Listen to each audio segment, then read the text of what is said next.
ব্যাটসম্যানদের বাজে ফর্মের কারণে ওয়ানডেতে আফগানিস্তানের বিপক্ষে সিরিজ হেরেছে বাংলাদেশ। বাংলাদেশের ব্যাটিং লাইন আপে বেশিরভাগ ব্যাটারি বাউন্ডারি নির্ভর। ওয়ানডেতে প্রচুর ডট বল খেলে থাকে বাংলাদেশের ক্রিকেটাররা।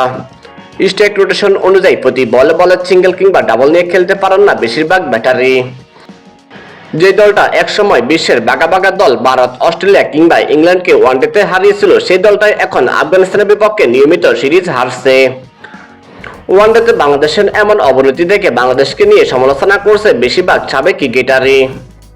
এবার সেই তালিকায় যুক্ত হলেন পাকিস্তানের সাবেক অলরাউন্ডার শহীদ আফ্রিদি।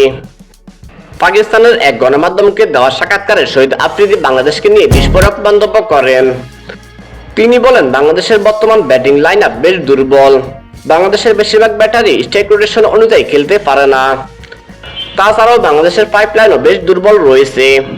ওয়ানডেতে বাংলাদেশে ফিরে আসা বেশ কঠিন হবে। তো দর্শক, শহীদ আফ্রিদির এমন মন্তব্য নিয়ে আপনার মতামত কি জানিয়ে দিন কমেন্ট করে।